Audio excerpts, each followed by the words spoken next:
Harka kaawwamtootaa fi jaallatamtoota daawwattoota miidiyaa Oromiyaa 11 kun qophii sona guyyaa keenyaati. Qophii sona guyyaa keenyaa irraatiin keessummaa tokko qabadhee dhiyaadhee jira.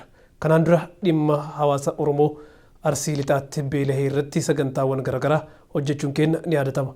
Hawaasota iddoo yookiin isteeta garaagaraa jiranis biyyoota garaagaraa jiranis dubbisuun keenya ni yaadatama. Amma immoo hawaasa Oslo Norway jiraatan keessaa nama tokko isiniif qabadhee dhiyaadhee jira. Turtiin keessan nu wajjin haa ta'u.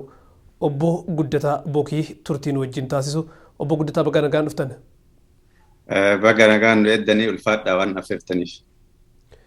Mee gara gaafiif deebii keenyaa osoo hin tarkaanfatin Osloon akkam jirti har'a Norween akkam?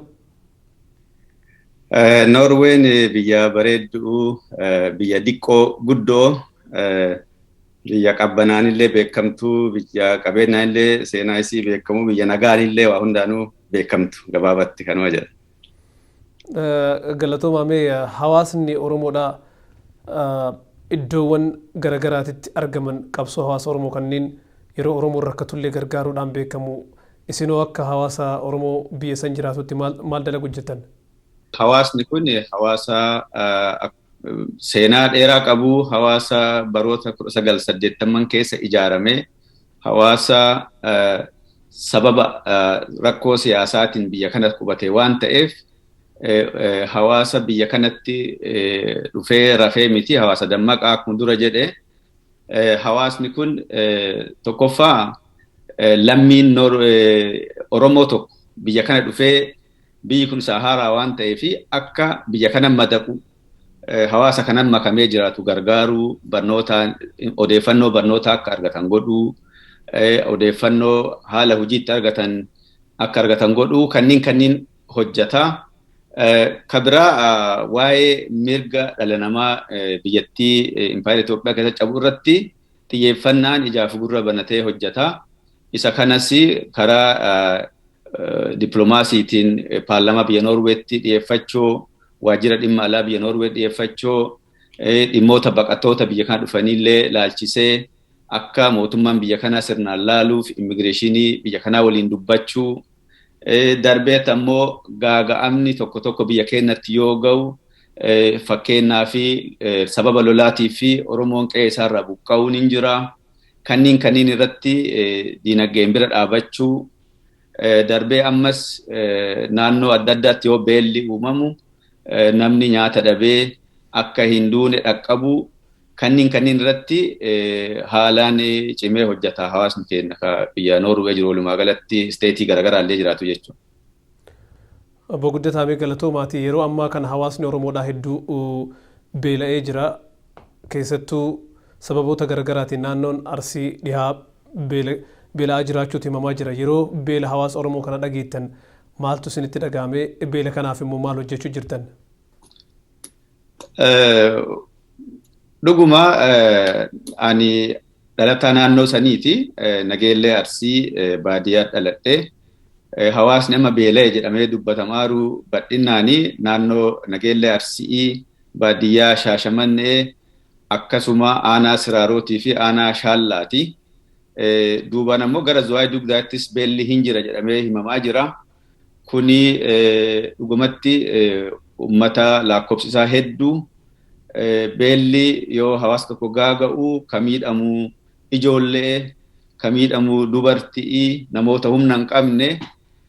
Hawaasni kun hawaasa qotee bulaa, horsiisee bulaa, uummata beela himachoo qaana'u, uummata rakkoo himachoo qaana'u, uummata ammoo qotee qonni isaa biyyattii saniifuu darbu ture. Yeroo hawaasni akkasii sun rakkoon akkana irra ga'e jedhamee dhageettu dhugumatti nama rifachiisa. Guddisee rifadhe.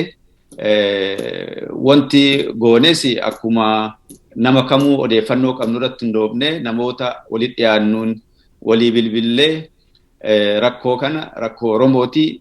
Godina Arsii dhihaa qaama Oromoo tokko Oromoon birmachoo fi qabaa waan jedhuun gara hawaasaatti karaa odeeffannoo miidiyaatiin sooshaal miidiyaatiin dhiyeessine haaluma saniin uummata kana haga dandeenyeen dhaqqabuu fi hojii walitti qabu jirra. Yeroo dhiyoo keessatti ammoo qorannoo goonee naannoo irra miidhame nama cufa gargaaruu hin dandeenyu naannoo caalatti miidhamee jedhe addaan baafannee gargaarsa kana gara biyyaatti erguu fi qophiirra jirra. Gargaarsi hanga ammaatti isin godhaa jirtan hawaasni maallaqa yeroo hedduu biyya alaatii maallaqa guuruudha. Maallaqa guuraa jirtan kana hawaasni biraatis guuruutti jira. Tariitii hawaasa kana quba qabaachuudhaaf kan isin dura fudhatee jiru yookiin gargaaramee jiru akka irra hin deebi'amneef wanni isin gargaarsi kun warra hin dhaqqabne dhaqqabsiisuudhaaf wanni hojjetaa jirtan jira. Dhuguma odeeffannoo wal jijjiiruu jirra. Sikkoof mandoo Minnesota wajjinis haasaa namoota miseensota achii waliin haasaa goone akka namoonni gargaarsa dura argatan deebanii hin arganne warra hin arganne dura akka aansan godhuu irratti isaa waliinis haasaa jalqabnee jirra. Kabiraa biyyuma kanayyuu dhalataa naannoo Siraaroo naannoo Ajjeeka ta'e nama Waaqoo Roobaa jedhamu jira. Roobaa Development Fund ka jedhu qaba. Durumaanuu hawaasa naannoo Ajjee kana gargaaruun baay'ee nama dadhabaa ture. Namni kun gadi fageenyaan hubannoo qaba. Yeroo dhiyoo kanas gargaarsa akkuma jaarmiyaa ofiisittuu ergee jira. Akka qaama hawaasa biyya kanaattis waliin hirmaatee jira waan ta'eef isa asii qabaachuun kenna odeeffannoo gahaa keessumattuu naannoo miidhamee jiru naannoo Shaallaa jedhamaa jira waan ta'eef isarraa odeeffannoo gahaa arganna gargaarsa bakkaan qatillee nuu eera jennee yaadna marii hin qabna isa waliinis jechoo. Kaan ammoo biyyarraallee akkuma dura jedhe namoota biyyatti maatii beennurraallee qorataa namoota akka wal dhaqqabu godhuu fi haga dandameen irratti hojjetaa jirra. Galatooma obbo Guddataa yeroo hedduu hawaasni Oromoodhaa gargaarsi guuramu yoo magaalaa bakka takkaa guuramee akka dhuunfaatti geessan taate harca'iinsatu jira. Kan fudhatee irra deebi'ee fudhachuun mala kan silaa gargaaramuu qabu osoo hin gargaaramin hafuun mala kana hambisuudhaaf isin akka Noorweetti wanni wajjin haasa'aa jirtan jira. Dhuguma akkuma isin jedhe akkuma Noorweettu namoonni asitti waliin mari'annee gargaarsa kana jalqabne wanti kun akka rakkoo hin finne akka namoonni beelaan du'aa jiran namoonni argatan irra deebanii dachaa argatanii hin jenne sirriitti irratti hojjanna jennee xiyyeeffannaan deemaa jirra jechuudha.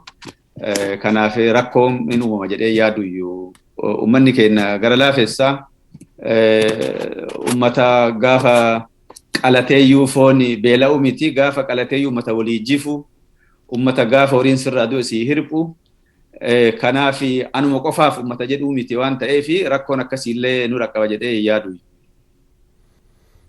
Galatooma mee wanni isin maallaqa guuruun alatti hawaasa Oromoo rakkate kanaaf godhaa jirtan yoo jiraate na deebisaa. Kan biraa ammoo dhaamsi isin warra beela'eef warra gargaarsa godhuu barbaaduufis qabda yoo jiraate. Wanti biraa gargaarsa amma hatattamaan kaane kanaan alatti ammaa fi baay'ee jiraachuullee baatu biyyi teennaa rakkoo guddatti deemu jirti namni keenya beela'aa jira. Yoo waan dubbadhu kana gara siyaasaatti illee jijjiiruullee barbaadu garuu namni keenya hidhamaallee hin jira. Qe'ee isaallee irraa ari'amaa jira. Kana hundaafuu Oromoon dammaqinaanii ijaaf gurra banatee laaluun baay'ee barbaachisaa. Wanti biraa wanti gargaarroo jiraate waanuma mari'annu ta'a dhugumatti hojii manaa akkanaaf ta'u gaafii na gaafatte fakkeenyaaf uummata daarellee daara baasuuf asii waan adda addaa qindeessanii erguun hin danda'ama. Kana irrattis kayaannu ta'a. Kabiraa namoota harka qalleeyyii ta'an ijoollee ofii barsiifachuu hin dandeenye fa'aa gargaaruu fi nama tokkollee gargaaruu dandeenye taa'uurra barbaachisa jedhee yaada. Kana irrattis xiyyeeffannoon akka hojjannu wal hubachiisuu barbaachisa jedhee yaada.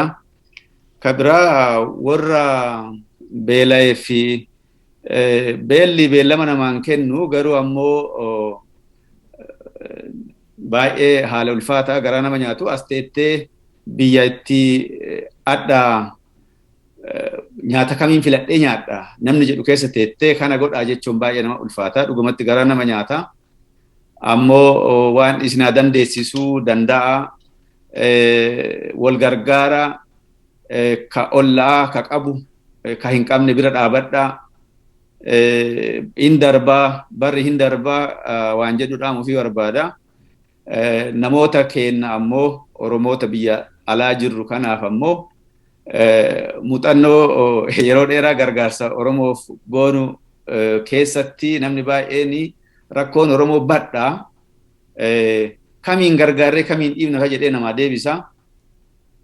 Nama dhibbaa rakkatee jiraate yoo nama dhibbaa gargaaruu dadhabdee nama tokko achi keessaa dandeette rakkoo san furuu keessaa qooda fudhatteetta waan ta'eef waan gootu hin tuffatini. Dubbiin guddoon rakkoo kanaaf furmaata ta'uu yaalu malee hagam humna qaba waan jedhu yaaduu miti.